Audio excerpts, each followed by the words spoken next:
we're talking about DLC. Remember when that was a bad word? Welcome to the show. DLC is not a word, it's just letters, so Ian Hink says. Spider-Man DLC is out, so I wanted to look back at some of the very best DLCs ever released. Let's get right into it.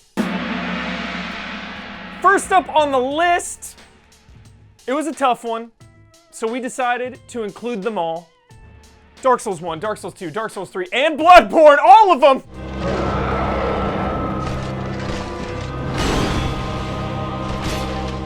So, I accept all of them as a whole because of the one through line, the one key ingredient in all four, well, I guess Dark Souls 2 had like 3 different add-ons, but we're gonna talk about kind of all of them because of the bosses. I think back to Dark Souls 1, Artorias of the Abyss. Obviously the fight with him is unbelievable. I think of Dark Souls 2, the fight with Sir Alone. I don't know how to pronounce it, so I apologize. That is probably my all-time favorite fight in Souls history. It's so good.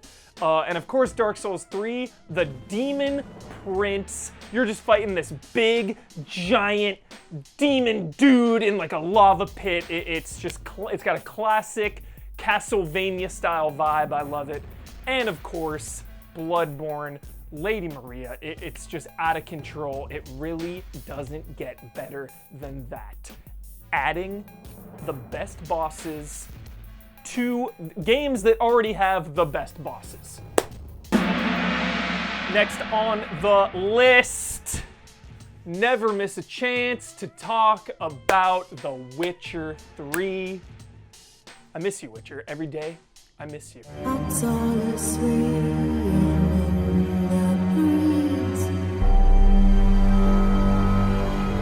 Blood and Wine added an entire region and an entire subplot about vampires. Your buddy Regis is an old vampire buddy, and you're hunting down this evil vampire sucking people's blood. It's just got a self-contained story. The location itself is one of the most beautiful fictional video game places that I have ever explored. And also Hearts of Stone. Olgierd von Everick, I think his name, from Hearts of Stone. I loved his entire story. So again, The Witcher DLC is just best of best. Next up on the list, never miss a chance to tell. We're just talking about all the best video games right now. The Evil Within 1, Julie Kidman in action.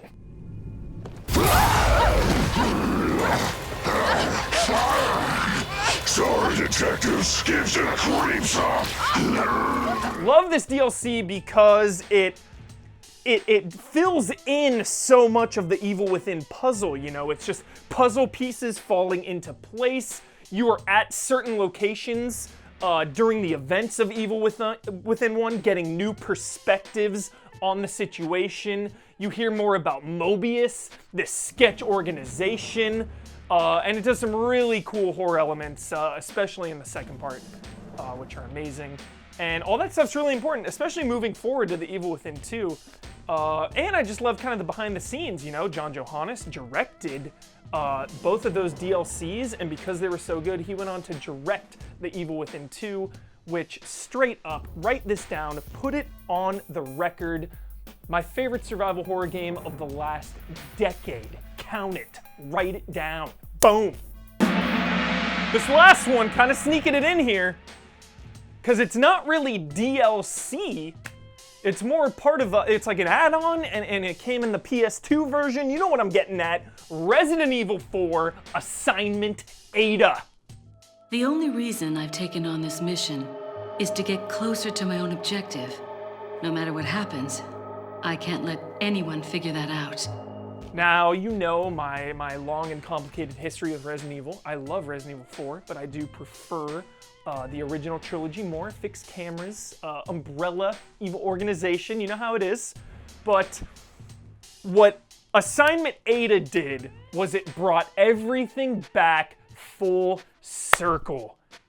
It brought Wesker back into the fold. She's, you know, doing a job for him, but she's obviously like a triple, quadruple agent. It sets up Resident Evil 5, the culmination where Wesker has all of the viruses. You really see part of his ultimate agenda in this add-on, if you will. And it just felt good, you know, after going from the original Resident Evils to 4, it was a little jarring, obviously. You know, Umbrella was pretty much gone at the start of the game. But Assignment Ada, just total fan service, brought it all back. And that's it for the episode. That was some of my favorite DLC. Let me know in the comments some of your favorite DLC. I know there's a ton. There's probably a ton I didn't mention. Like, does Half-Life 2 count? Episode 1 and 2? Are those DLCs? Like, StarCraft 2 comes to mind. There's just so many out there. And I love when they add to the story, you know, add different perspectives, add meaningful stories, new mechanics. It's just a cool way to experiment onto an existing game. And now all we can do is wait for the Evil Within 2 DLC. You're not hiding it from me, Tango, or Bethesda. I know it exists. Show it. Show it.